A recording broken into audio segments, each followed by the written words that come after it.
Magandang araw, Gina Jed Tales presents Inosenteng Basurera, naging instant asawa ng bilyonaryo. Story of Stella and Roswell.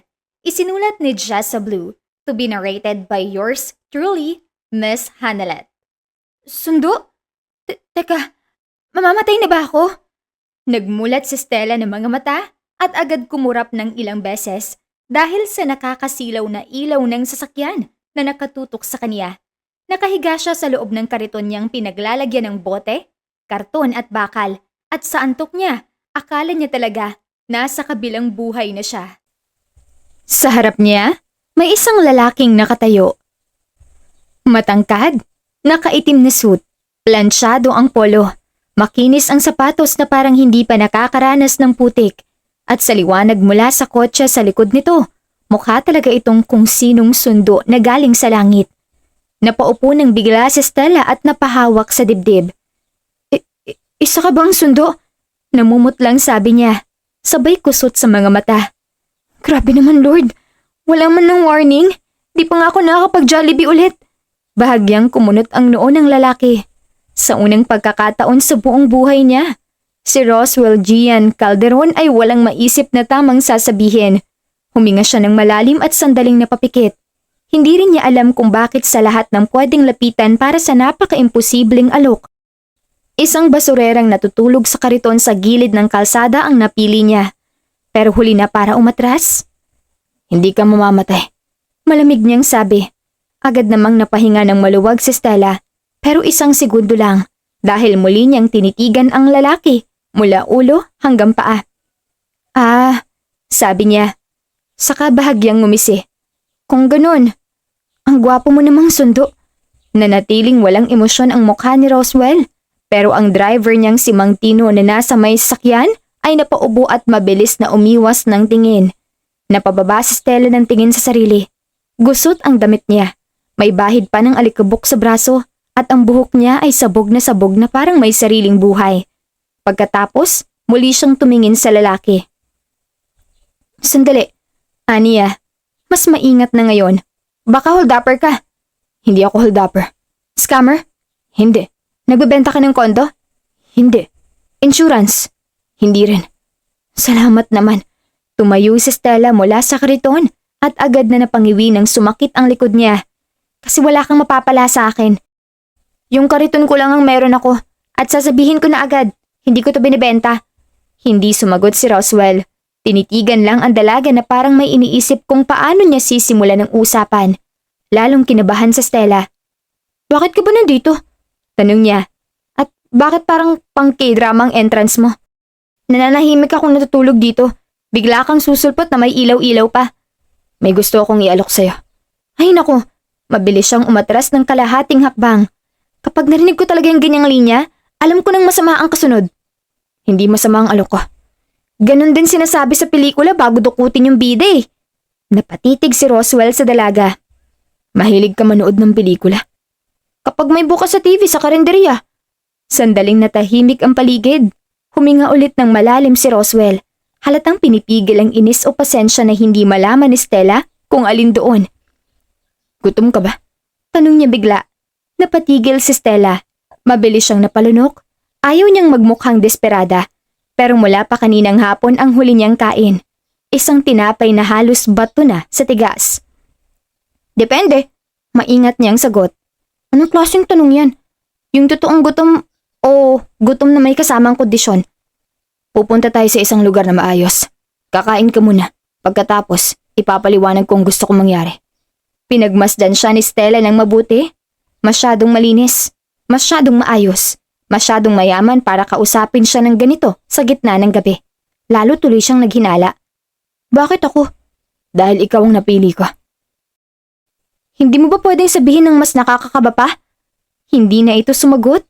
Sa halip, kinuha lang nito mula sa bulsa ang wallet nito at naglabas ng ilang libo. Iniabot yun sa kanya. Nanlaki ang mata ni Stella. Para saan yan? Hindi yan bayad. Pangpatunay lang na hindi kita niloloko. Kumain ka muna. Hindi agad inabot ni Stella ang pera. Tinitigan lang niya iyon na parang anumang segundo ay sasabog. Hindi ako sasama sa'yo kapag may bentahan ng kidney sa dulo nito. Sabi niya. Wala akong kailangan sa kidney mo. Aray, sakit naman nun. Kahit kidney ko hindi mo type? Napapikit si Roswell saglit. Parang pinipigilan ang sariling mapabuntong hininga ng malakas. Sa totoo lang, dapat noong una pa lang ay umalis na siya. Hindi siya sanay sa ganitong klaseng tao. Madaldal, magulo, walang prenong magsalita. Pero sa kung anong dahilan, hindi niya magawa. 5 minuto. Sabi niya, isasakay ka namin. Kakain ka. Kapag ayaw mo sa sasabihin ko, ibabalik ka namin dito. May sakay? Tanong ni Stella, saka sumilip sa likod niya. As in, sa kotse niyo? Oo. Sa loob talaga?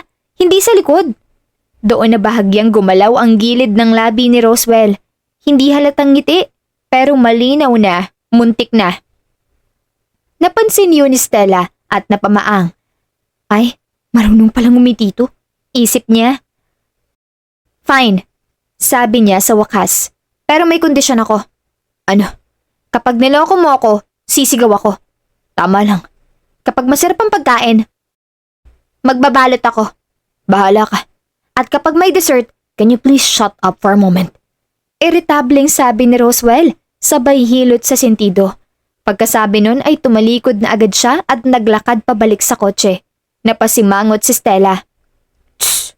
Ikaw may kailangan, ikaw pang galit. Bulog niya habang nakasunod sa binata. Bigla itong huminto at bahagyang lumingon. What? Agad na patuwid si Stella. Mabilis niyang sabi saka itinuro ang kotse. Yung kotse mo, masyadong malinis. Baka madumihan. Napatitig siya sa makapal na kilay ng binata na ngayon ay bahagyang nakakunot habang nakatingin sa kanya na para bang hindi makapaniwala sa narinig. Madudumihan? Ulit ni Roswell.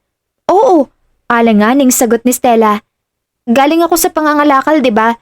Baka mamaya may dumikit na alikabok o kung ano sa upuan. Baka mamaya singilin mo ko. Wala akong pambayad dyan. Saglit siyang tinitigan ni Roswell, saka bumuntong hininga. Sumakay ka na. Talaga? Sakay. Okay. Sasakay na. Tinaas niya agad ang 2 kamay na parang sumusuko bago marahang lumapit sa pinto ng sasakyan. Pagkabukas pa lang ni Mang Tinu ng pinto, nanlaki na agad ang mga mata ni Stella. Grabe, mahina niyang sabi. Parang mas malinis pa to sa operating room. Hindi ka pa nakapasok sa operating room. Matabang na sabi ni Roswell. Nararamdaman ko lang. Marahan si Stella na sumilip sa loob, saka tumingin sa tsinelas niya. Tumingin ulit siya sa upuan, tapos sa tsinelas ulit. Napahawak si Roswell sa noo. Ano na naman? Pwede bang nakalutang lang ako? Inosenteng tanong ni Stella. Parang nakakahiya kasing umapak. Ngayon ay si Mang Tinu na ang napayuko para itago ang ngiti. Sumakay ka na. Ulit ni Roswell, mas madiin na. Dahan-dahang umupo si Stella sa pinakadulo ng upuan. Halos hindi idikit ang buong katawan. Tuwid na tuwid ang likod niya na para bang takot na takot gumalaw. Pagkasara ng pinto, napalinga siya sa paligid. Malamig ang loob, mabango at kung ano-ano ang ilaw at pindutan na hindi niya alam kung para saan. Pwede bang magtanong? Sabi niya. Hindi. Tinatanong na nga kita eh. Pumikit si Roswell. Ano? Lahat ba ng mayayaman, ganito ang loob ng kotse? O ikaw lang talagang sobrang arte? Napalingon si Mang Tinu sa rear view mirror. Kita sa mukha nitong pinipigilan ng tawa. Hindi ako maarte. Malamig na sagot ni Roswell. Sosyal lang? Hindi rin. Mayaman na tahimik? Just shut up. Mariing sabi ni Roswell, pero hindi naman malakas ang boses niya. Yung tipong pigil na pigil lang talagang inis. Kaagad niyang kinuha ang cellphone mula sa bulsa ng coat niya at tinawagan ng sekretarya niyang si Dave. Ilang segundo lang, may sumagot na sa kabilang linya. Sir? Get a contract drafted now. Malamig na utos ni Roswell. Bring it straight to the Italian restaurant where I'm waiting. Yes sir. What kind of contract exactly? Saglit na tumingin si Roswell kay Stella na noon ay nakaupo ng tuwid na tuwid sa pinakadulo ng upuan habang paikot-ikot ang tingin sa loob ng sasakyan na para bang kada segundo ay may bagong nadidiskubre. Marriage arrangement. Dagdag niya. Temporary. Include the standard confidentiality clause. Separate living terms inside the estate, monthly allowance, full compensation, and an exit condition after 1 year. Napatigil si Stella. Unti-unti siyang napalingon kay Roswell. Marriage arrangement? Confidentiality? Exit condition? Hindi niya maintindihan ang kalahati ng sinabi nito, pero sapat na ang narinig niya para unti-unting mangunot ang noo niya. Sa kabilang linya, seryoso pa ring nagsasalita si Dave. Understood, sir. I'll prepare it immediately. Do you want me to? Now, Dave. Yes, sir. Pagkaputol ng tawag, unti-unting ibinaba ni Roswell ang cellphone niya at ibinalik yun sa bulsa. Pagharap niya ulit sa tabi, nadatnan niyang nakatitig sa kanya si Stella na para bang kakasakay lang ng utak niya sa usapan. Ilang saglit silang nagkatinginan. Pagkatapos ay dahan-dahang bumuka ang bibig ni Stella. Sandali lang, sabi niya. Ano yung marriage arrangement? Tahimik na tumingin si Roswell sa dalaga. Mamaya ako ipapaliwanag. Hindi, ngayon na. Stella, hindi, teka lang. Tinaas niyang isang kamay. Kasi baka mamaya sa sobrang yaman mo. Normal na sa inyo yung bigla na lang may marriage arrangement sa gitna ng gabi. Sa amin kasi hindi yun regular ng usapan. Mula sa unahan, nakita ni Mang Tinu sa rear view mirror ang reaksyon ni Roswell. Parang gusto nitong magsalita agad pero pinipili munang huminga ng malalim para hindi mawala ng pasensya. Hindi to para sa biro, sabi ni Roswell. Hindi rin ako nagbibiro. Napakurap si Stella. Totoo ba talaga yung narinig ko? Kasal? Arrangement? 1 year? Separate living terms? Para akong nakikinig sa teleserye na may budget. Muli na namang napahilot si Roswell sa noo. Bakas ang pag-aalinlangan sa kanyang mukha.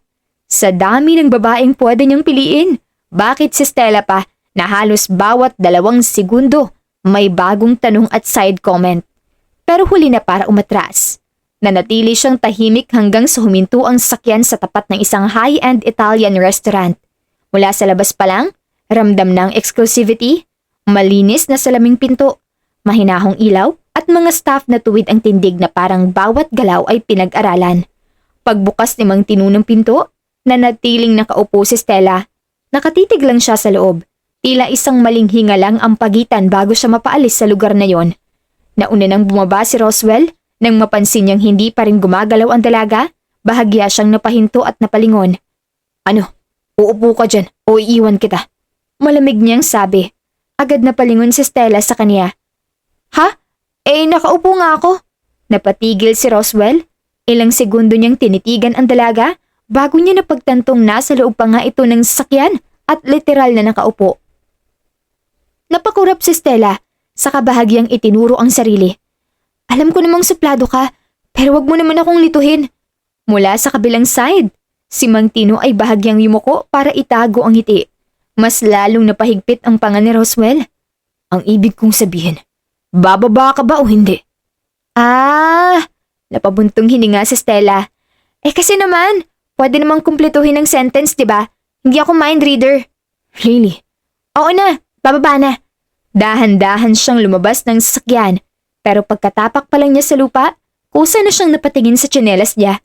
Pagkatapos ay sa pinto ng restaurant, tapos sa damit niyang gusot, tapos ulit sa makintab na salamin ng establishmento. Parang lalo siyang lumiit sa kinatatayuan niya. Napansin yun ni Roswell. Bakit? Tanong niya, kahit halatang alam na niya ang dahilan. Bahagyang ngumuso si Stella. Mukha ba akong bagay dito? Hindi agad sumagot si Roswell. Sa halip, sinipat niya lang ang dalaga mula ulo hanggang paa. Magulo ang buhok nito, halatang pagod ang mukha at ang damit ay kupas at hindi plansyado. Sa normal na araw, baka hindi pa ito makalapit sa ganitong klaseng lugar nang hindi tinitignan ng 2 beses ng guard. Pero ngayong kasama niya ito, wala iyong ibig sabihin. You're with me. Diretsong sabi niya. That's enough. Tahimik si Stella sa loob ng 2 segundo. Pagkatapos ay bahagyang tumango. Ang yabang pakinggan, pero medyo effective. Hindi na siya sinagot ni Roswell at nauna nang maglakad papasok. Napatakbo tuloy si Stella ng kaunti para makahabol. Pagdating sa pinto, agad silang binuksan ng staff. Pagpasok pa lang, malamig na hangin agad ang sumalubong kay Stella, kasama ang amoy ng tinapay, keso, butter at kung ano-anong pagkain na hindi niya alam ang pangalan pero sigurado siyang mahal. Ilang segundo lang ay dumating ang isang waiter na may menu. Good evening, sir.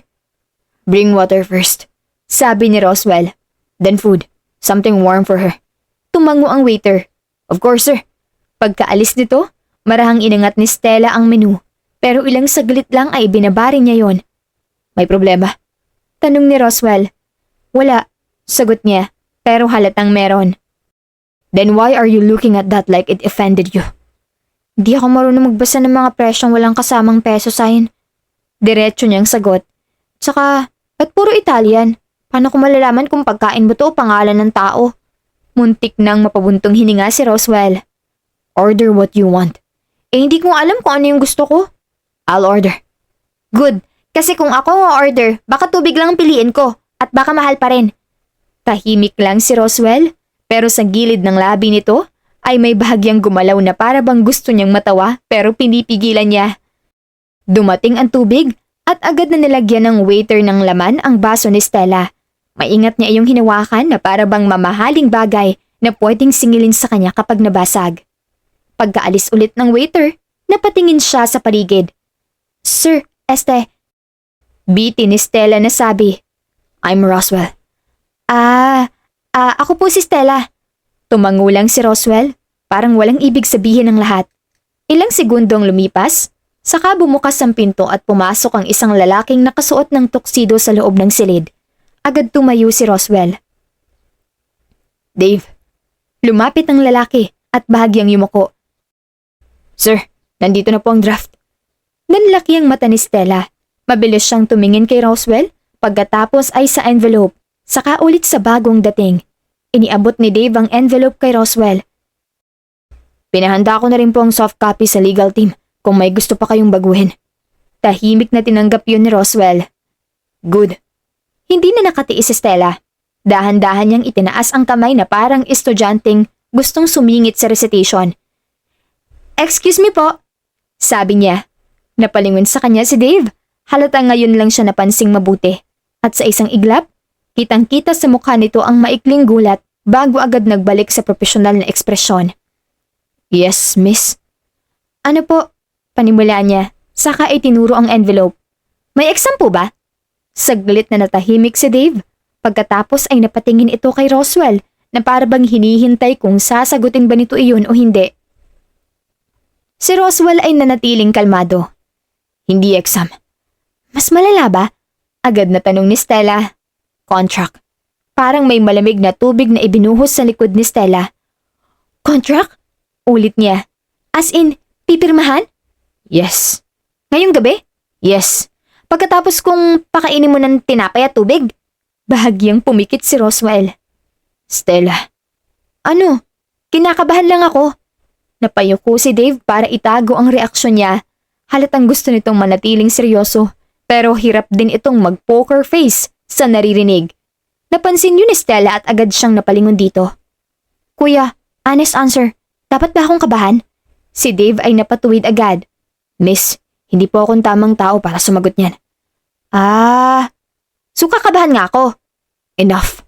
Putol ni Roswell. Tumahimik agad si Stella, pero hindi dahil sa takot. Nagtimpi lang siya dahil halatang ayaw ni Roswell ng mahabang eksena sa harap ng sekretary nito. Inilapag ni Roswell ang envelope sa mesa. Sa pagitan nilang dalawa, sapat lang ang layo para abot niya, pero sapat din ang lapit para maramdaman ni Stella na parang may bomba na nakalapag sa harapan nila. Leave us, sabi ni Roswell kay Dave. Yes sir. Bago tuluyang umalis, bahagyang yumuko si Dave kay Stella. Good evening, Miss Stella. Good evening din po. Otomatiko niyang sagot. Kahit hindi pa rin siya makapaniwala na nasa ganitong klaseng sitwasyon siya. Pagkasara ng pinto, muling bumigat ang katahimikan sa loob ng silid. Nakatitig lang si Stella sa envelope. Hindi niya ito hinahawakan. Hindi rin niya inaabot. Tinititigan niya lang na para bang anumang segundo, baka kusang bumuka at lunukin siya. Bakit parang kinakain ako ng papel na yan? Bulong niya. Hindi ka kakainin yan, sabi ni Roswell. Hindi ka sure? Tahimik lang si Roswell na tumingin sa dalaga. Doon ay huminga ng malalim si Stella, saka dahan-dahang umayos ng upo. Okay, sige. Sabihin na natin na hindi ako kakainin ng papel. Pero pwede bang malinawan mo na ako bago mo ilapag ang buong buhay ko sa lamesa? Napasandal si Roswell sa upuan habang pinagmamasdan siya. I was going to explain. Good, kasi kung bigla mo lang ipapapirma sa akin yan, baka masampal kita ng tinapay. Bahagyang gumalaw ang gilid ng labi ni Roswell. Hindi man iyon malinaw ng ngiti, nakita pa rin yun ni Stella. Ayun na naman, mabilis niyang sabi. Ngumiti ka. I didn't. Liar. Stella. Oo na po, tahimik na. Ilang segundo rin siyang nanahimik na ikinagulat pa niya sa sarili niya. Pagkatapos ay marahang tumingin siya kay Roswell. Mas seryoso na ngayon. Ano ba talaga to? Hindi agad sumagot si Roswell. Inilapat niya ang isang kamay sa envelope, saka siya nagsalita sa mababa at kontroladong boses. Isang kasunduan. Anong klaseng kasunduan? Kasal. Hindi man malakas ang pagkakasabi nito, parang mas mabigat pa rin ang bagsak ng salitang yun sa tenga ni Stella kaysa kung sinigawan siya. Ano? A fake marriage. Paglilinaw ni Roswell. Contractual. May hangganan. May terms. May kapalit. Hindi agad nakapagsalita si Stella.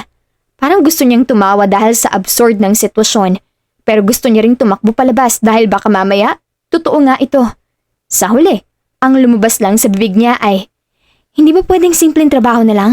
Kahit tagadilig ng halaman, tagabilang ng kutsara, tagabukas ng pinto? No. Bakit naman kasal agad?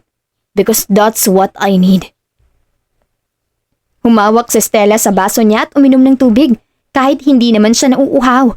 Kailangan lang niyang may gawin para hindi halatang tumatalo na ang utak niya sa lahat ng posibleng masamang mangyari. Pagkababa niya ng baso, tumingin siya ng diretso kay Roswell. At bakit ako? Because you're not from my world. Hindi naman talaga. Mabilis niyang sabi. Kita mo naman, di ba? That's exactly the point. Kumunot ang noo ni Stella. I need someone with no connection to my family. No connection to the women they keep introducing to me.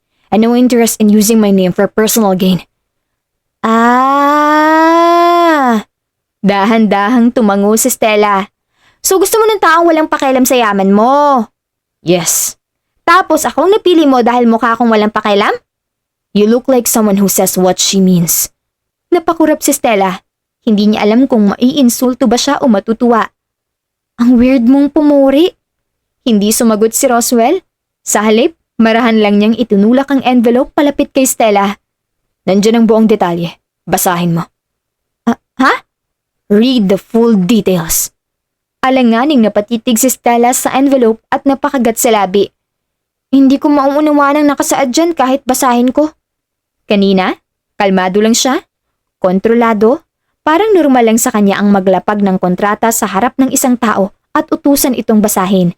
Pero sa simpleng pag-amin ni Stella, tila sakalang niya naalala na ang babaeng kaharap niya ay hindi sanay sa mga ganitong bagay. Hindi sanay sa legal terms, sa English clauses, sa maliliit na letra na parang mas nakakalito habang mas tumatagal titigan. Anong ibig mong sabihin na hindi mo mauunawaan? Bahagyang napayuko si Stella, hindi dahil nahihiya siyang sagutin yun, kundi dahil ayaw niyang makita sa mukha nito na naaawa o nadidismaya ito. Literal na hindi ko mauunawaan. Diretso niyang sabi. Kaunti lang ang alam ko sa English at kahit Tagalog pa yan, kapag ganyang mukhang pang-opisina ang format, sumasakit agad ang ulo ko. Ilang segundo siyang tinitigan ni Roswell. I'll explain it to you. Sabi niya sa wakas. Napatingin si Stella rito. Talaga? Yes. Lahat-lahat? Lahat ng mahalaga. Kasama yung mga nakatagong panloloko? Walang nakatagong panloloko. Sorry, safety check lang. Hindi na yun pinansin ni Roswell. Kinuha niya ang envelope, binuksan yun, at inilabas ang makapal na dokumento. Pakiramdam ko may interview ako sa mayaman na problemado. Bulong niya. I heard that. Good, para aware ka. Pinagmasdan lang siya ni Roswell bago niya itinuro ang unang pahina. Makinig ka. Umayos ng upo si Stella. Totoo naman, kabado siya. Pero mas nangingibabaw ngayon ang kagustuhan niyang maintindihan ang pinapasok niya. Bago siya tuluyang ma-pressure sa dami ng zero sa alok nito. Una, sabi ni Roswell, 2 buwan ang kasunduang to. 2 months. Sa loob ng 2 buwan, Magpapanggap kang asawa ko. Wife? Yes. Hindi pwedeng fiancé muna? Parang mas manageable. No. Ang taas agad ng level Because my grandfather won't settle for fiancé. Napasimangot si Stella. Ang hirap naman pasayahin ng lolo mo. Hindi yun pinansin ni Roswell. Pangalawa, Tuloy niya. titira ka sa bahay ko. Doon na agad tumaas ang kilay ni Stella. Teka, bahay mo as in, iisang bahay? Yes. Iisang bubong? Yes. Iisang kwarto? No. Okay. Magkahiwalay yung kwarto natin. Magkahiwalay din ang private space natin. Nasa kontrata yon. Totoo? Yes. May lock? Of course. Tumango si Stella, halatang mas kampante ng kaunti. Good, kasi baka mamaya sa sobrang yaman mo, weird din ang boundaries mo. Normal ang boundaries ko. Di pa ako kumbinsido. Huminga ng malalim si Roswell, pero ipinagpatuloy pa rin ang paliwanag. Pangatlo, may buwan ng allowance ka. Magkano? Sinabi ni Roswell ang halaga. Halos mabitawan ni Stella ang kutsara niya. Buwan-buwan? Yes. Hindi annual? No. Teka lang, napahawak si Stella sa dibdib. Parang may mali. Walang mali. Sir, Roswell, yung monthly allowance na yan, mas malaki pa sa lahat ng kinita ko sa ilang taon. Then stop comparing it to your old life. Doon natapos ang usapan nilang dalawa. Busog na ibinalik ni Roswell si Stella sa bangketa at sinabihang babalikan niya ito kinabukasan para sa sagot nito. Hindi na rin nagpumilit si Stella. Masyado nang magulo ang gabi para dagdagan pa niya ng tanong. Samantala, Where's your wife? I want to meet her as soon as possible. malalim ang boses ni Rafael Calderon, ang lolo ni Roswell na tumayong ama at ina niya matapos maagang mamatay ang kaniyang mga magulang. The bloodline must continue. Huminga ng malalim si Roswell bago niya inikot ang swivel chair at humarap dito. She's not my wife yet. Malamig niyang sagot. Kumunot ang noo ni Rafael. Yet? Yes. So there is a woman. There is. Then bring her here. Ani Rafael. Not yet. Why? Because she hasn't agreed. Natahimik ang matanda sa loob ng ilang segundo bago siya muling nagsalita. Agreed. Dahan-dahan niyang ulit. So this is still an arrangement. It is my decision. It becomes my concern the moment you attach the Calderon name to it. Tumaas ng bahagya ang kilay ni Roswell. You asked for a wife. I found one. I asked for a woman worthy of becoming your wife. And I said I'm handling it. Naging matalim ang tingin ni Rafael. Sino siya? Hindi agad sumagot ang lalaki. Galing ba siya sa isang magandang pamilya? Dugtong ng matanda. No. Educated? Hindi rin agad sumagot si Roswell. At doon na tila nakuha ni Rafael ang gusto niyang sagot. Who did you find, Roswell? Mabagal na tumayo si Roswell mula sa swivel chair. Someone decent. Decent is not enough. For me it is. You are speaking as if you've already chosen. I have. Ani Roswell. Then why does it sound like you're not sure she'll stay? Doon pa lang, bahagyang napahigpit ang panga ni Roswell. Hindi niya alam kung bakit siya nainis sa tanong na yon. Siguro dahil totoo. Hindi pa pumapayag si Stella. At sa unang pagkakataon, matapos ang matagal na panahon, may isang bagay na hindi niya makontrol. She'll answer tomorrow. Sabi niya. And if she says no, Hamon ng matanda. I'll deal with it. And if she says yes, bring her to me immediately. Why the rush? Because I am tired of waiting. Ani ng matanda. I built everything for you. I protected this family. The least you can do is ensure the Calderon line continues. Hindi umimik si Roswell. Do not test my patience in this matter. Dagdag pa ng matanda. Nanatiling kalmado ang mukha ni Roswell, pero mas malamig ang boses niya nang sumagot. I said I'm handling it. You sound defensive. Si Rafael na bahagyang napakunot ang noo. I sound clear. Then let me be clear too. Bahagyang yumuko ang matanda. Nakasandal sa tungkod nito. If this woman enters this family, she will be measured. And if anyone disrespects her, Putol ni Roswell. they answer to me. Natahimik si Rafael. Marahil hindi niya inasahan ang bilis ng sagot ng apo niya. Interesting. Sabi nito sa wakas. You said she's not yet your wife. And yet you're already protecting her. I'm protecting my decision. Depensa ni Roswell. Kahit hindi na rin siya sigurado kung para kanino ba talaga ang sagot na yon. Ilang segundo siyang tinitigan ng matanda. Pagkatapos ay bahagyang tumango at ngumiti. Good. Sabi ni Rafael. At least marunong ka na palang tumindig para sa isang bagay na gusto mo. Bahagyang kumunot ang noo ni Roswell. Huwag mong unahan ng kwento. Wala pang kahit ano. Talaga? Tanong ng matanda. Halatang aliw. Because you don't sound like a man discussing a business arrangement.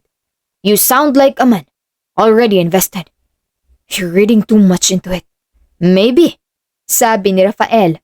Or maybe ngayon lang kita narinig magsalita ng ganyan. Hindi na sumagot si Roswell. Tumangulang muli si Rafael at tumalikod. Dalhin mo siya rito ng maayos. Ayokong marinig na tinakot mo ang babae. Hindi ko siya tinatakot. Mas nakakatakot ka nga kapag kalmado.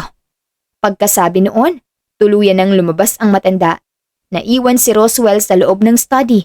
Tahimik at halatang wala sa mood na suriin ang sariling iniisip.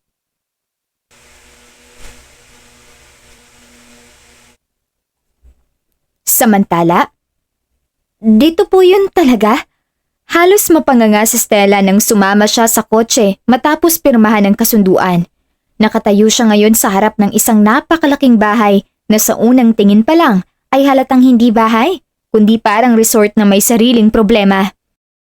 Yes ma'am, sagot ng babaeng staff na agad lumapit sa kanya.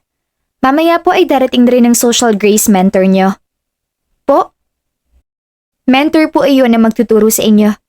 Pumikit ng mariin si Stella at napatulala sa magarbong living room ng bahay. Akala niya simpleng kasunduan lang yun. Ngunit habang tumatagal, lalo iyong nagiging komplikado. Pwede ko po bang malaman kung nasan si Roswell? Mamaya pa pong gabi ang uwi niya dahil yun ang karaniwang oras ng uwi niya galing sa trabaho. Natigilan si Stella.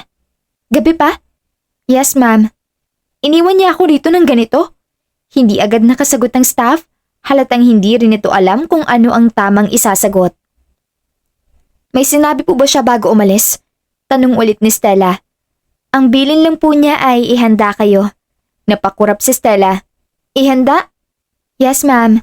Bago pa si Stella makadagdag ng sasabihin, may kumatok sa bahagyang bukas na pinto. Come in, sabi ng staff. Pumasok ang isang babaeng nasa 40 siguro. Maayos ang postura. Simple pero mamahalin ng suot. At may mukhang hindi basta-basta napapatawa. Good afternoon, sabi nito. I'm Beatrice Salazar. I'll be handling your social grace training. Napatayo agad si Stella. Ako po si Stella. Pasensya na agad kung may mali akong magawa. Saglit siyang tinitigan ni Beatrice. Pagkatapos ay tumango. At least honest. Napakagat si Stella sa labi. Hindi ko po kasi kayang magpanggap na alam ko ang lahat. Good, sabi ni Beatrice. Mas madaling turuan ang marunong umamin. Medyo gumaan ang pakiramdam ni Stella roon. Uupo po ba tayo? Tanong niya. We'll start standing. Ay, itinuro ni Beatrice ang gitna ng kwarto. Stand straight. Agad namang tumayo ng tuwid si Stella. Not stiff. Ay, sorry. Relax your shoulders. Ginawa naman agad ni Stella. Chin up. Ginawa rin niya. Good. Now walk. Naglakad si Stella ng dahan-dahan. Too careful, sabi ni Beatrice. Takot po akong madulas. This is a carpet. Napatingin si Stella sa sahig. Oo nga po. Sa gilid, napayuko ang isang staff para pigilan ang tawa. Again, sabi ni Beatrice. Muling naglakad si Stella. Better. Talaga? A little. Ang hirap naman ng little. Nag-angat ng kilay si Beatrice pero hindi rin napigilang bahagyang ngumiti. Makalipas ang ilang minuto ng pagtuturo ng tamang tayo, tamang lakad at tamang pag-upo, Humihingal na si Stella kahit wala naman talagang mabigat na ginawa. Ganito ba talaga kahirap maging sosyal? Tanong niya. It becomes natural with practice. Sa akin po parang hindi. It will. Ani Beatrice at ngumiti. After nito ay may kailangan kang basahin sa library. Napabuntong hininga si Stella. Doon, sa malawak na library ni Roswell, tahimik niyang pinaghandaan at inaral ang bawat salitang bibitawan niya sa harap ng lolo ng binata. Tahimik na binasa yun ni Stella, isa-isa. Magandang gabi po, Lolo Rafael. Ako po si Stella. Huminto siya at napasimangot. Hindi, parang aplikante sa scholarship. Bulong niya sa sarili. Muli niyang sinubukan. Good evening po, Lolo. Ako po si Stella. Napailing siya. Mas lalong hindi. Maya-maya, isinubsob na lang niya ang pisngi sa isang kamay habang nakatitig sa papel. Inaantok na ako. Reklamo niya sa sarili habang mag-isa sa library. Samantala, narito na po siya, Sir Roswell. Kakarating lamang niya kanina. Dumating na rin po ang teacher na nagtuturo sa kanya at umalis na rin bago mag 8 p.m. Saad ng matandang serbidura na si Manang Fe. Hawak nito ang tray na may gatas at tinapay para kay Stella. Ako nang magdadala sa kanya niyan. Ani Roswell. Tinanggap niya ang tray at hindi na nag-aksaya ng oras. Dumiretso siya sa library. Pagbukas niya ng pinto, iyon agad ang bumungad sa kanya. Si Stella na nakapatong ang pisngi sa isang kamay habang hawak pa rin ang papel na binabasa. Manang Fe prepared your food for you. Pero agad na patigil si Roswell. Sa mismong sandaling yun, dumulas ang siko ni Stella at bahagya ng babagsak ang mukha nito sa mesa kung hindi lang mabilis na umabot ang kamay niya at nasalo ang pisngi ng dalaga. Napatigil siya. Tahimik lang ang buong library. Dahan-dahan niyang ibinaba ang tray sa mesa, saka umupo sa katabing upuan, habang nakalapat pa rin ang palad niya sa pisngi ni Stella. Tulog na tulog ito. Mainit pa ang balat nito, malambot at halatang pagod na pagod sa buong araw. Nakasimangot pa ng kaunti si Stella kahit tulog, na para bang pati sa panaginip ay may nirereklamo pa rin. Napatingin si Roswell sa mga papel na nagkalat sa mesa. May mga markang lapis sa gilid, may mga salitang pilit na binasa, at may ilang linyang halatang ilang beses inulit-ulit. Tahimik siyang napabuntong hininga. Troublesome. Mahina niyang bulong.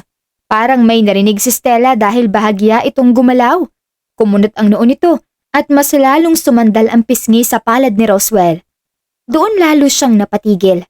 Hindi siya sanay sa ganito. Sa tahimik na sandali, sa simpleng pag-upo lang at pagtingin sa isang taong tulog. Lalo na sa isang babaeng ilang araw pa lang niyang kilala pero parang matagal nang marunong manggulo sa sistema niya. Maya-maya, marahang nagsalita si Stella sa antok. Ayoko na ng posture. Bahagyang tumaas ang kilay ni Roswell. At saka, sakit likod ko. Halos hindi niya namalayang bahagyang gumalaw ang sulok ng labi niya. Even in your sleep, you complain. Mababa niyang sabi. Hindi naman nagising si Stella. Sa halip, bahagya lang itong huminga ng malalim at mas lalong nahimbing. Dahan-dahang inalis ni Roswell ang papel sa kamay nito para hindi malukot. Saka inayos ang mga yun sa gilid. Pagkatapos ay saglit niyang tinignan ang tray na dinala niya. Malamig na ang gatas kapag pinatagal pa. Pero mas malinaw ngayon na wala nang makakakain. Napatingin siyang muli kay Stella. Stella, tawag niya. Mababa ang boses. Wake up. Walang sagot. Stella, bahagya itong gumalaw pero hindi nagmulat. Sa halip, mahina lang itong nagreklamo. 5 minutes. Napatitig si Roswell. Excuse me? Manang Fe, mamaya na po.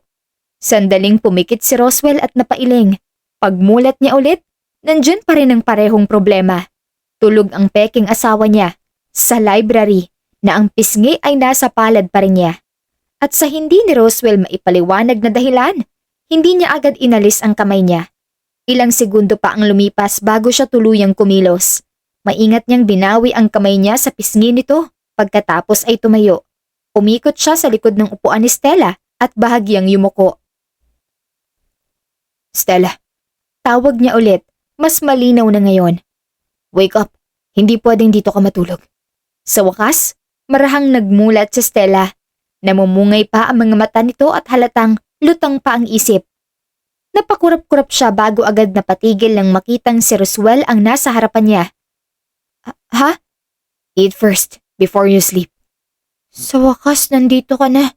Nakangiting sabi ni Stella. At doon, tila bahagyang kumabog ang dibdib ni Roswell. Simple lang ang ngiti ng dalaga. Wala ay yung mali siya. Wala ring pakay. Pagod lang si Stella at halatang gumaan ang loob nang makita siyang bumalik. Pero sa hindi niya maipaliwanag na dahilan, parang biglang naging mas tahimik ang buong library. Bahagyang umayos si Roswell ng tayo. Don't smile like that.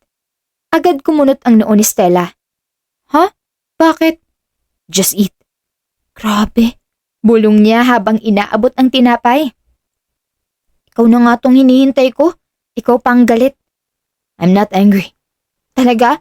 Kasi mukha kang may kaaway palagi. Hindi na sumagot si Roswell. Hinila lang niya ang upuan sa tapat niya at naupo. Tahimik munang kumain si Stella ng ilang subo bago muling sumilip sa kanya. Kanina ka pa ba dumating? Just now. Akala ko talaga hindi ka na uuwi. Bakit? May kailangan ka? Oo, mabilis niyang sagot. Ikaw? Doon na si Roswell na patigil. Maging si Stella ay parang sakalang napagtanto ang lumabas sa bibig niya. Agad siyang napaupo ng tuwid at kumurap ng ilang beses. Hindi, ang ibig kong sabihin, mabilis niyang bawi. Ikaw ang dahilan kaya ako nandito, so syempre ikaw ang kailangan ko para magreklamo. Nanatiling walang emosyon ang mukha ni Roswell, pero halatang pinoproseso niya ang sinabi nito. Magreklamo? Ulit niya. Oo, sabi ni Stella, sabay turo sa mga papel sa mesa. Buong araw akong tinuruan kung paano umupo, tumayo, maglakad, magsalita at ngumiti nang hindi mukhang galit o nawawala. Tapos pinabasa pa ako rito. Di mo sinabi na ganito kahirap maging fake wife mo? You signed the contract. Hindi ibig sabihin nun prepared ako. Fair enough. Napatigil si Stella. Ay wow, umagri ka. Don't make it a big deal. Napairap lamang si Stella. Kinagabihan, matapos siyang kumain, dumiretso na rin siya sa kanyang silid at agad nakatulog. Pagsapit ng umaga at paglipas ng ilang araw, marami siyang natutuhan sa mundo ni Roswell. Kung paano umupo ng maayos, paano magsalita sa harap ng mga sosyal, at paano hindi mataranta sa dami ng kubyertos sa hapag. Pero kahit ganoon, malinaw pa rin sa isip niya ang limitasyon niya. We're going to leave by 8 a.m. Sabi ni Roswell habang inaayos ang relo sa kanang kamay. Ano? Aalis tayo? Obviously. Sinabi ko na hindi ba? Magsasalita pa sana si Stella pero biglang napatigil si Roswell. Agad itong napatakip sa ilong nang sumingaw mula sa kusina ang amoy ng niluluto niya. What the hell is that smell? Sabi nito, napapaatras pa ng kaunti. It's awful. Psst! Ang arte mo? Sagot ni Stella. May hawak siyang plato at sa ibabaw nun ay may sinangag, itlog at tuyo. Kumuha siya ng kalahating piraso ng tuyo at lumapit kay Roswell, saka iyon inilapit sa labi nito. Tikman mo. Ano? Napakunot ang noo ni Roswell. Titikman ko. Oo, hindi ka kasi marunong rumespeto sa pagkain. I'm respecting it from a safe distance. Napasimangot si Stella. Sosyal ka lang talaga. At least I don't cook things that smell like an attack. Napamaang si Stella. Attack agad? Excuse me, premium breakfast to, no? Premium? Oo, etong almusal ng mga lumalaban sa buhay. Ani Stella at mas lalong lumapit kay Roswell. Halos dumikit ang daliri niya sa perpektong labi ng binata. Sige na, isang kagat lang. Napaatras si Roswell. No. Duwag. I'm not afraid of dried fish. Eh di patunayan mo. At paano kumakain ka? Anong premyo ka? Ngisi ni Roswell. Bakit may premyo? After I survive this terrible food, I'm claiming my kiss from you. Hamon ni Roswell, sabay taas ng isang kilay. Ano? Muntik na niyang mabitawan ng plato. Bakit biglang may ganun? Why not? Because no. Mabilis niyang sagot. At saka, excuse me, wala tayong relasyon at magkarelasyon lang nagkikiss. Bahagyang tumaas ang kilay ni Roswell. Really? Oh! Really? Depensa ni Stella. At saka wag mo akong tignan ng ganyan na parang mali pa ako. Technically, Kalmadong sabi ni Roswell. sa papel, we're married. Agad natigilan si Stella. Napatitig siya sa seryosong ekspresyon ni Roswell. Pero, totoong nagmamahal. Doon nabitin ang sasabihin niya nang biglang kunin ni Roswell ang pulso niya at yumuko. Sa isang diretso at walang kaabog-abog na galaw, kinain nito ang tuyo na nasa kamay niya. Napatanga si Stella, nanlaki ang mga mata niya habang dahan-dahang bumitaw si Roswell sa pulso niya at ngumunguya na parang wala lang. Ilang segundong walang nagsalita. Pagkatapos ay marahan siyang lumunok at tumingin kay Stella. There. Happy? Napakurap si Stella. Ano yun? You wanted me to taste it. Hindi yun ang point. Then what was the point? Namula si Stella at mabilis na binawi ang kamay niya. Bakit mo hinawakan ako ng bigla? Because you were talking too long, finishing your sentence. At kailangan mo talagang kainin yung tuyo sa kamay ko? You were holding it. Roswell? Bahagyang tumaas ang isang kilay ni Roswell. What? Wala. Magbibihis na ako para makaalis na tayo. Tanggi ni Stella at agad na tumalikod. Ngunit bago siya makatalikod ng tuluyan, muling nakuha ni Roswell ang pulso niya. At doon, tuluyang naghormentado ang puso ni Stella nang marahan siyang halikan ni Roswell sa noo. Nanigas siya sa kinatatayuan. Parang biglang nawala ang amoy ng tuyo, ang init ng kusina at pati ang ingay ng sariling utak niya. Ang natira lang ay ang kamay ni Roswell sa pulso niya at ang halik na sobrang bilis pero sapat para guluhin ang buong sistema niya. Dahan-dahang umurong si Roswell at binitawan ang kamay niya. I have claimed my prize. Paus na wika nito. Hihintayin kita sa labas. Okay. Sige. Tanging nasabi ni Stella at mabilis na umalis. Hindi niya alam, pero tila may kakaiba sa nararamdaman niya sa pagkakataong yon. Para bang nalulunod siya sa pagitan ng hiya at kaba. Hindi niya maipaliwanag kung bakit parang biglang naging mas mainit ang paligid kahit maaga pa naman at malamig ang hangin sa loob ng bahay. Masyado siyang naapektuhan sa isang simpleng biro at yun ang mas lalong ikinainis niya sa sarili. Habang mabilis siyang naglalakad palayo, napahawak siya sa dibdib niya. Kalma ka lang, bulong niya sa sarili. Biro lang yun. Arte mo rin, Stella. Pero kahit anong sabi niya sa sarili, hindi agad kumalma ang tibok ng puso niya. Patuloy pa rin ang kaba na tila wala ng katapusan yun. Samantala, naiwan si Roswell sa kusina habang tahimik na pinagmamasdan ang direksyong tinakbuhan ni Stella. Bahagya niyang ibinaba ang tingin sa basong hawak niya at saka napailing. Interesting. Mahina niyang sabi.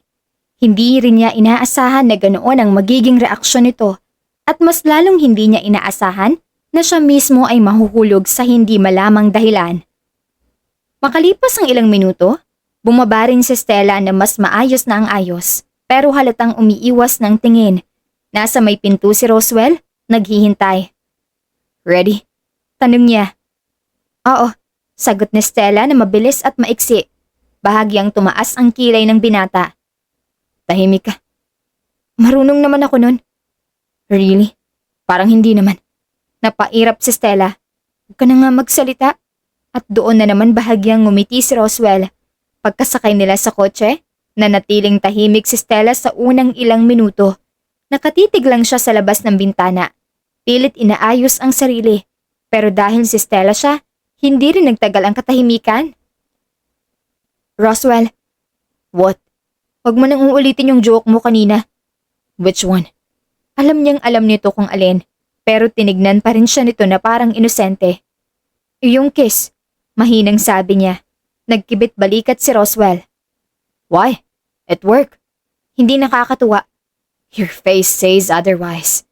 Agad si Stella na palingon dito. Anong ibig sabihin nun? You were flustered. Hindi ako flustered. Really? Yes.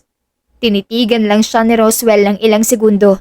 Tapos, dahan-dahang tumango. Okay, sabi mo eh. Mas lalong napasimangot si Stella. Bakit parang hindi ka naniniwala? Because you keep defending it. Sambit ni Roswell. And I like it. Agad na namula ang pisngi ni Stella, pero mabilis siyang umiwas ng tingin at itinuon ng pansin sa paligid. Doon lang niya napansin na hindi na pala sila napapalibutan ng mga gusali at sasakyan. Sa halip, sa labas ng bintana ay unti-unting lumilitaw ang malawak na dagat. Saan tayo pupunta? Sa tahimik na lugar.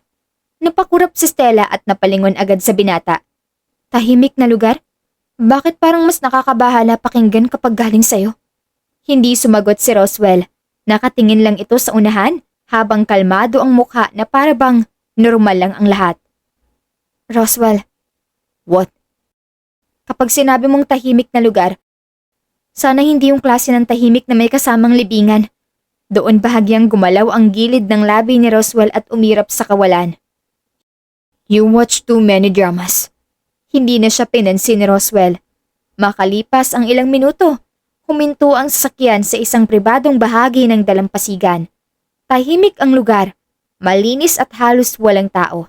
Sa gilid ay may isang maliit pero elegante at maayos na pavilyon na nakaharap sa dagat. Pagkababa ni Stella, agad siyang napatigil. Grabe, mahina niyang sabi. Ang ganda. Tinulak ng hangin ang ilang hibla ng buhok niya habang nakatingin siya sa dagat. Hindi niya namalayan na ilang segundo na pala siyang tahimik. This is where I go when I need space. Napalingon si Stella sa binata. Dinadala mo lahat ng fake wife candidates mo rito? You're the first. Ni Roswell na malamig na tinitigan si Stella. Huhaw, sabi niya, sabay taas ng kilay. Hindi ko alam kung matutuwa ako o kakabahan. Both would be reasonable. Napanguso sa Stella pero hindi rin napigilang muling tumingin sa dagat. Teka, sabi niya pagkaraan ng ilang segundo. Bakit tayo nandito? Hindi ba sa lolo mo tayo pupunta? Later. Later? Yes. Bakit may detour? This time, humarap si Roswell sa dalaga. Because you've been nervous the whole drive. Napatigil si Stella. Hindi Depensa niya agad. You were twisting your fingers for the last 20 minutes. Mabilis ni Stella na itinago ang mga kamay sa likod niya. Hindi ko napansin. I did. Ilang segundo siyang nakatitig lang kay Roswell. Hindi niya alam kung anong isasagot doon. Kaya ang ginawa niya ay umiwas ulit ng tingin. Hindi mo naman kailangan dalhin ako rito. Mahina niyang sabi. Hindi naman kailangan. Pero gusto ko lang. Sambit ni Roswell. Gusto kong ipakita sa'yo na kahit magulong papasukin mo, hindi lahat dito ay puro pressure. Napakurap si Stella at dahan-dahang napalingon kay Roswell. Anong ibig mong sabihin? Na hindi kita dinala rito para lang itapon sa harap ng lolo ko ng walang pahinga. Bahagyang tumaas ang kilay ni Stella. Ikaw ba talaga yan? Kumunot ang noo ni Roswell. What does that mean? Ibig kong sabihin, sagot niya habang bahagyang napapangiti. Hindi kita in-expect na may ganyang side ka. Kapag gusto ko ang tao, oo. Agad na natigilan si Stella. Ano? Tahimik lang si Roswell habang nakatingin sa dagat na para bang normal lang ang binitawan niyang linya. Roswell, sabi ni Stella, mas mabagal na ngayon. Hindi ka pwedeng bigla na lang magsabi ng ganyang bagay. Why not? Dahil, napangiwi siya. Hindi ko alam kung nangaasar ka na naman o seryoso ka. What do you think? Si Roswell na bahagyang lumingon kay Stella. Sa ugali mo, 50-50.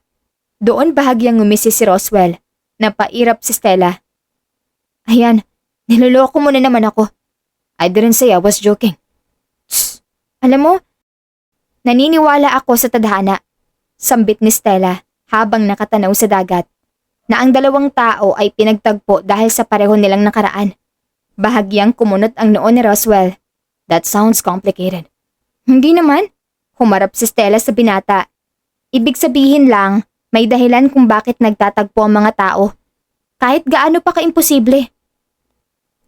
Doon napatitig si Roswell sa dalaga, kasabay ng hampas ng hangin mula sa hilagang kanluran at marahang paglipad ng mahaba nitong buhok.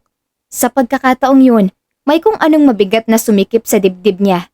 Hindi niya alam kung kailan nagsimula, kung kailan naging mas mahalaga ang presensya ni Stella kaysa sa plano, kung kailan naging mas delikado ang bawat simpleng ngiti nito, at kung kailan siya nagsimulang matakot na baka matapos ang lahat, umalis na lang ito at bumalik sa buhay na wala siya. Roswell? Doon lang si Roswell bahagyang kumurap. What? Mababa niyang sagot. Kanina pa pala siya nakatitig ng matagal. Napansin agad yun ni Stella kaya bahagyang kumunot ang noo nito. Bakit ganyan ka makatingin? Sandaling natahimik si Roswell. Pagkatapos ay marahan siyang huminga at ibinaba ang tingin sa dalaga bago muling tumingin sa mga mata nito. Because maybe you're right. Ano? Naguguluhang tanong ni Stella. Maybe people do meet for a reason. Maya-maya, muling nagsalita si Roswell. Stella. Oh, kapag natapos ang kontratang to, bahagya siyang tumigil. You will really leave? Doon si Stella na palingon agad. Ilang segundo siyang napatitig dito, halatang hindi iyon ang tanong na inaasahan niya. Bakit mo naman natanong yan? Answer me. Hindi agad nagsalita si Stella. Tinignan niya si Roswell ng mabuti, saka siya marahang napabuntong hininga. Hindi ko pa alam. Tapat niyang sagot. Kasi hindi pa naman tayo sa dulo ng kwento. Bahagyang nagtagis ang panga ni Roswell, pero hindi nawala ang tingin nito sa dalaga. Roswell, dugtong niya. Mas mahina na ngayon. Magandang araw. Peking asawa mo ako. Iyon ang totoo. Pero hindi ibig sabihin nun na alam ko na agad ang mararamdaman ko pagdating ng katapusan. Story of Hindi Stella umimik and si Roswell sa pagkakataong yun. Sa halip, marahan niyang kinuha ang kamay ni Stella at ipinasok yun sa pagitan ng mahaba niyang daliri. Tama si Stella. Mamamatay na ba Walang ako? kasiguraduhan ng Nagmulat katapusan. si Stella na Pero para kay Roswell, isang malaking kahangalan ang hindi mapansin ang klase ng babaeng nasa harapan niya at mas malaking pagkakamali ang ituring si Stella na isa lamang piraso ng plano. Gayong sa bawat araw na lumilipas ay mas lalo nitong ginugulo ang isip niya. At doon, lumipas pa ang mga araw.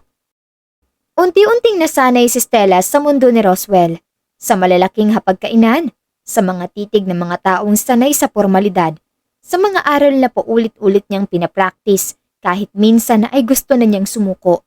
Pero isang bagay ang hindi nawawala, hindi pa rin siya ipinapakilala ni Roswell kay Rafael Calderon. Kaya nang minsang magtungo si Roswell sa mansyon ng matanda, hindi na nito pinatagal pa ang tanong. What? Hindi mo siya ipapakilala? Akala ko ba settled na natin ang lahat? Tanong ni Rafael. Hindi agad umimik si Roswell. Sa halip, nilagok muna niya ang tsaa sa tasa sa mesa ng lolo niya bago ito marahang ibinaba. I want to introduce her to you properly, so you can get to know her better. Better? Yes. Kumunot ang noo ni Rafael. Why? Ano pa ang kailangan paghandaan? If she is truly the woman you chose, then bring her here. Malamig lang ang mukha ni Roswell. I will, but not like this. Not like this. Ulit ng matanda.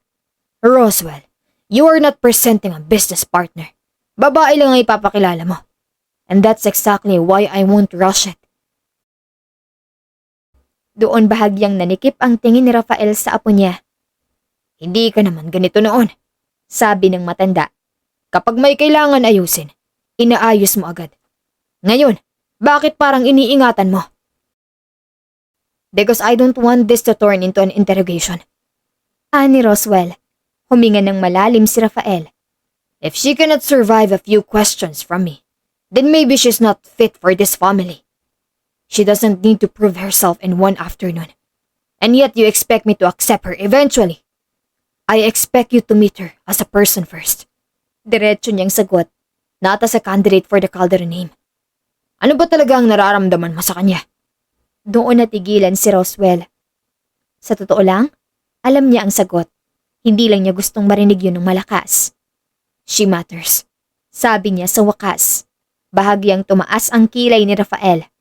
That much? Yes. Hindi agad nagsalita ang matanda. Tinitigan lang niya ang apo niya na para bang ngayon lang niya ito nakita ng ganoon kaseryoso sa isang babae. At mahal mo na ba? Tingin niyo, Polo. Malamig pero diretso ang sagot ni Roswell. Kung hindi ko siya mahal, kahit pa hindi siya handa, iniharap ko na siya sa inyo noon pa. Pero hindi iyon ang ginawa ko. Bahagyang tumaas ang kilay ni Rafael. Pinoprotektahan mo siya. Iniingatan ko siya. Pagtutuwid ni Roswell. Magkaiba yun. Ngumiti ng kaunti ang matanda. At mula kailan ka pa natutong mag-iingat sa isang tao ng ganyan? Simula nang makilala ko siya. Sagot ni Roswell. Tahimik ang silid sa loob ng ilang segundo. Pagkatapos ay sumandal si Rafael sa kaniyang upuan. Really? Lo. Kapag dinala ko siya rito, ayokong tratuhin niyo siya na parang sinusukat niyo agad ang buong pagkatao niya sa apelido, edukasyon o pinanggalingan niya. At kung hindi siya pasado sa standards ng pamilyang to, hamon ng matanda. Siyang pinili ko. Yun ang standard na kailangan. Hamon na sagot ni Roswell. Doon tuluyang natahimik ang matanda. Pagkaraan ng ilang sandali, marahan itong tumango. Mas malalim na pala kaysa sa inaakala ko. Hindi na kumontra si Roswell. Dalhin mo siya rito, sabi ni Rafael. Pero tama ka sa isang bagay. Gusto ko siyang makilala bilang tao. Taong mahal mo. Good. At Roswell, nag-angat ng tingin si Roswell. Kapag nasaktan mong babaeng yan, huwag mong hintayin na ako pang magpapaalala sa'yo kung sino ka. At doon, mula sa bulsa ng suot nitong Amerikana, dahan-dahang inilapag ng matanda sa mesang isang maliit na pulang kahon. Yan ang mga singsing ng ama't ina mo, sabi ni Rafael. Sinabi nila noon, kapag nakatagpo ka na ng taong tunay mong mamahalin, ibigay ko iyan sa'yo. Gulat man, hindi na kumibo pa si Roswell. Mabilis niyang kinuha ang kahon at tumayo. Lo, go! Putol ng matanda. Mukhang may mas mahalaga ka pang dapat unahin. Hindi na nagsayang pa ng oras si Roswell. Mabilis siyang umalis ng mansyon ng kaniyang lolo.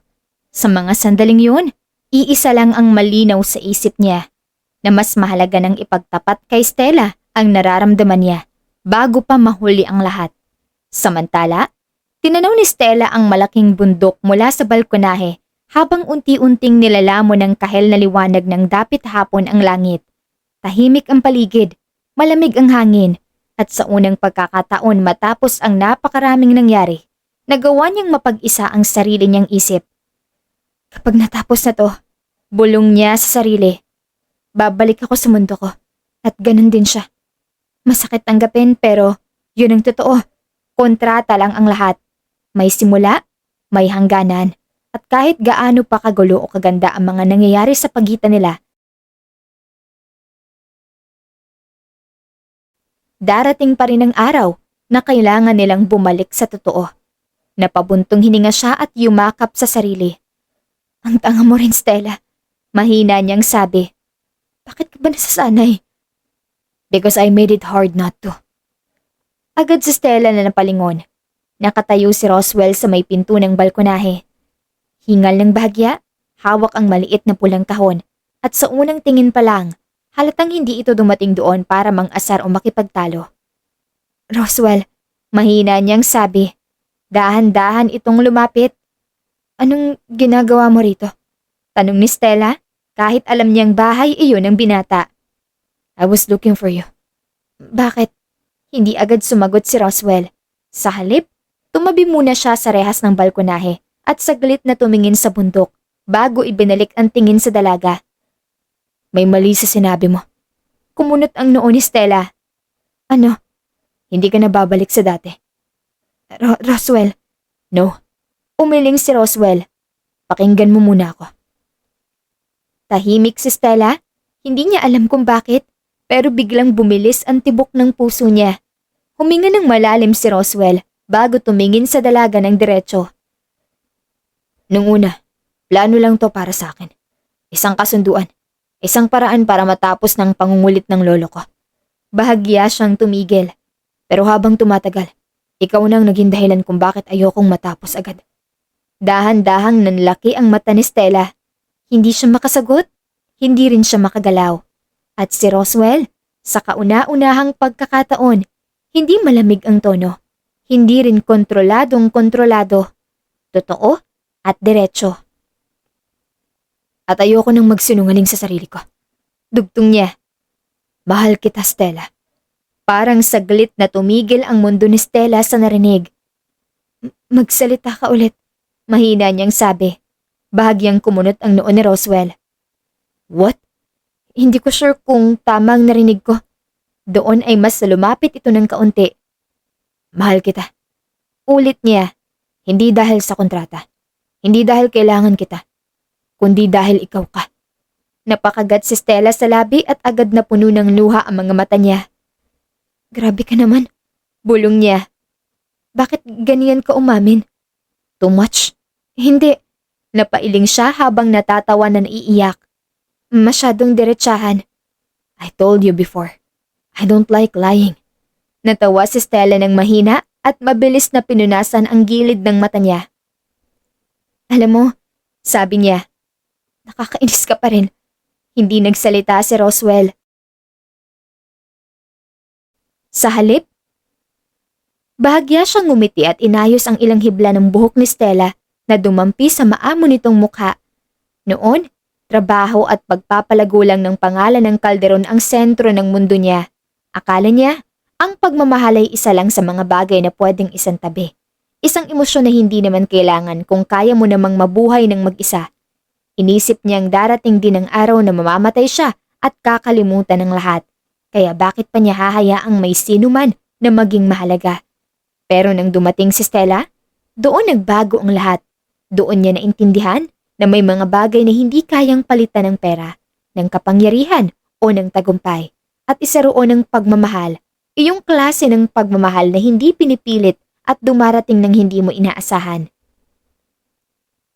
Gusto kong sabihin sa'yo na nais kitang makasama sa mga susunod na araw, taon at segundo na lilipas. Mababa at malinaw na sabi ni Roswell. At doon, dahan-dahan siyang lumuhod sa harapan ni Stella. Nanlaki ang mga mata ni Stella. Roswell. Marahan ni Roswell na binuksan ang pulang kahon at inilabas ang isa sa mga singsing. Ang kasunduan natin ay nagsimula sa kontrata. Patuloy ni Roswell. Pero hindi na ako narito dahil lang doon. Hindi na rin kita tinitignan bilang babaeng tinulungan ko para sa isang arrangement. Stella, ikaw na ang naging dahilan kung bakit gusto kong umuwi. Ikaw nang iniisip ko sa tuwing umaga. Ikaw ang hinahanap ko sa gabi. Napalunok si Stella. Ramdam niya ang bigat ng bawat silitang lumalabas sa bibig ni Roswell. Mahal kita. Diretso nitong sabi. At kung papayag ka, gusto kong dumating sa punto na hindi ka nalang fake wife sa papel. Gusto kong maging totoo tayo. Hindi agad nakasagot si Stella. Parang biglang huminto ang buong mundo niya sa apat na salitang yon. Sa dami ng pinagdaanan niya sa buhay, hindi niya kailanman inisip na darating siya sa puntong may isang lalaking katulad ni Roswell ang titingin sa kanya ng ganoon, na walang pag-aalinlangan, walang pagmamataas at walang bahid ng awa. Purong pagmamahal lang, isang uri ng pagmamahal na hindi niya hiningi pero buong puso niyang gustong yakapin. Unti-unting napuno ng luha ang mga mata niya. Nakatitig lang siya kay Roswell. Sa lalaking noong una ay inakala niyang isa lang panibagong unos sa buhay niya. Isang mayamang lalaking malamig, kontrolado at napakalayo sa mundong ginagalawan niya.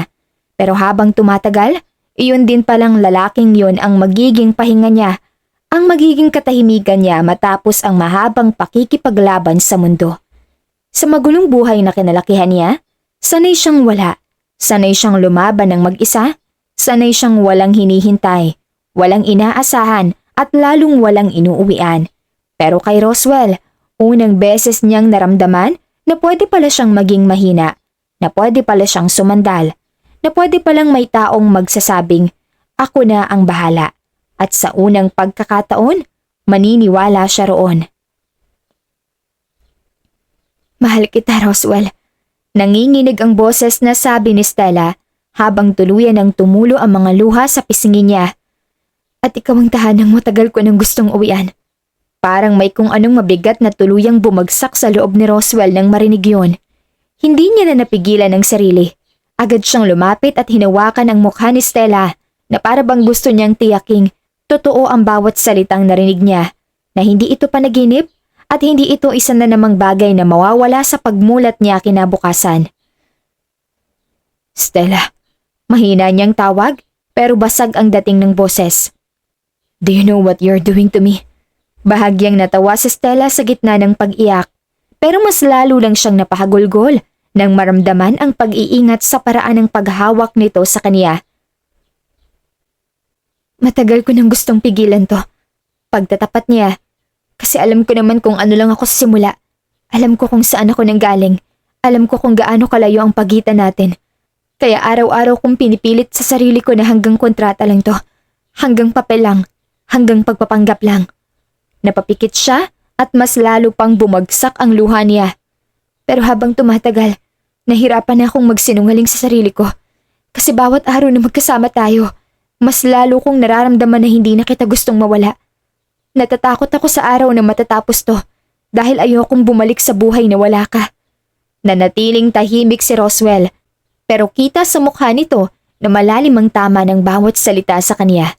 At sa kauna-unahang pagkakataon, ang lalaking laging kontrolado ang sarili, ang lalaking laging may sagot, ang lalaking hindi kailanman nagpahalata ng panghihina, siya naman ang tila na wala ng lakas magsalita. Dahan-dahan siyang lumuhod sa harap ni Stella. Nang makita yun ng dalaga, lalo siyang napaiyak. Roswell, mabagal nitong binuksan ng pulang kahon. Naroon ang singsing. Ang singsing na minsan ay para sa nakaraan, pero ngayon, handa nang maging simula ng panibago. Sa buong buhay ko, buong pusong bigkas ni Roswell. Akala ko sapat na ang mabuhay ng mag-isa. Akala ko hindi ko kailangan ng kahit sino. Na ang pagmamahal ay isang bagay na pwedeng ipagpaliban o tuluyang hindi piliin. Tinaas niya ang tingin kay Stella. Pero dumating ka at binago mong lahat ng hindi mo man lang sinasadya. Napakagat sa labi si Stella habang nakatingin lang sa kanya, umiiyak, nanginginig at wala nang mahanap na salita para pigilan pa ang damdamin niya. Tinuruan mo akong umuwi ng may gustong balikan. Tinuruan mo akong tumingin sa bukas nang hindi lang trabaho at responsibilidad ang laman ng isip ko. Tinuruan mo akong maramdaman na may isang tao palang kaya kong mahalin ng ganito. Mas humigpit ang hawak ni Roswell sa singsing. At kung may isang bagay man akong hindi pagsisisihan sa buong buhay ko, iyon ay ang araw na pinili kitang lapitan. Tuluyan ng humagulgol si Stella. Hindi yun maingay, hindi naguguluhan. Iyong klase lang ng iyak na galing sa pusong matagal ng pagod, matagal lang naghihintay, at sa wakas, nakarating na rin sa lugar na hindi niya akalaing para sa kanya. Hindi na kita gustong mawala, Stella. Sabi ni Roswell, at ngayon ay hindi na rin ganoon katatag ang boses niya. Hindi na kita kayang ibalik sa dating lugar mo na parang wala lang. Dahil mahal kita. Totoo, buo, at sa pagkakataon to, wala nang kontrata. Wala nang kasunduan. Wala nang oras na binibilang. Dahan-dahan ni Roswell iniangat ang kamay ni Stella. Kung papayag ka, gusto kong ako nang maging tahanan mo. Hindi lang sa ngayon, kundi sa lahat ng araw na darating. Nanginginig ang labi ni Stella habang inilalahad ang kamay niya sa harap ni Roswell. Oo, umiiyak niyang sabi. Oo, Roswell, ikaw ang gusto kong tahanan. Ikaw ang gusto kong mahalin sa mga susunod na araw, taon, at habang buhay na kaya ko. Napapikit si Roswell na para bang noon lang siya tunay na nakahinga ng maluwag. Pagmulat niya, marahan niyang isinuot ang singsing sa daliri ni Stella. Sakto iyon, na parang noon pa man ay para na talaga iyon sa kanya. Napatitig si Stella sa kamay niyang may singsing. Pagkatapos, muling tumingin kay Roswell. Punong-puno ng luha ang mga mata niya, pero sa unang pagkakataon, wala nang takot doon. Tumayo si Roswell at hindi na nag-atubiling yakapin si Stella ng mahigpit at buong buo. Na para bang ayaw na nitong pakawalan kahit kailan. Agad ding yumakap si Stella pabalik at doon na siya tuluyang napaiyak sa dibdib ni Roswell. Pagod na ako noon, Roswell. Basag ang boses niyang sabi. Pagod na akong mabuhay ng walang kasiguraduhan. Pero sa'yo ko unang naramdaman na pwede pala akong huminto. Pwede pala akong mahalin. Mas humigpit ang yakap ni Roswell.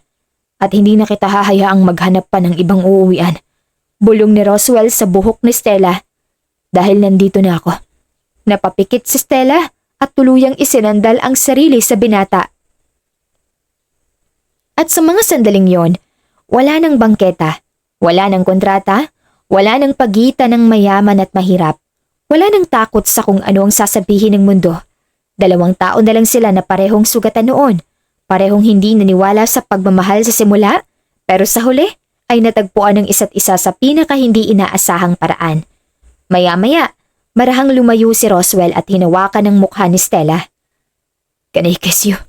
Sa gitna ng luha at ng nanginginig pa ring paghinga, napangiti si Stella. Matagal na kitang gustong halikan, Roswell. At doon, sa ilalim ng papalubog na araw, marahan niyang hinalikan si Stella. Hindi iyon halik na minadali. Hindi rin iyon halik na puno ng pagnanasa lang. Iyon ay halik ng pangako, ng pag-uwi, ng wakas ng lahat ng pag-iisa nila. At nang maghiwalay ang mga labi nila, nakatingin lang si Stella kay Roswell na parang ngayon lang niya tuluyang naintindihan na totoo na ang lahat. At doon, sabay nilang tinanaw ang paglubog ng araw at ang pagsikat nito na puno ng pagmamahal. Wakas. Malayo ka man, mahal, lagi mo tandaan. Hindi magbabago, pag-ibig ko'y sa'yo lamang.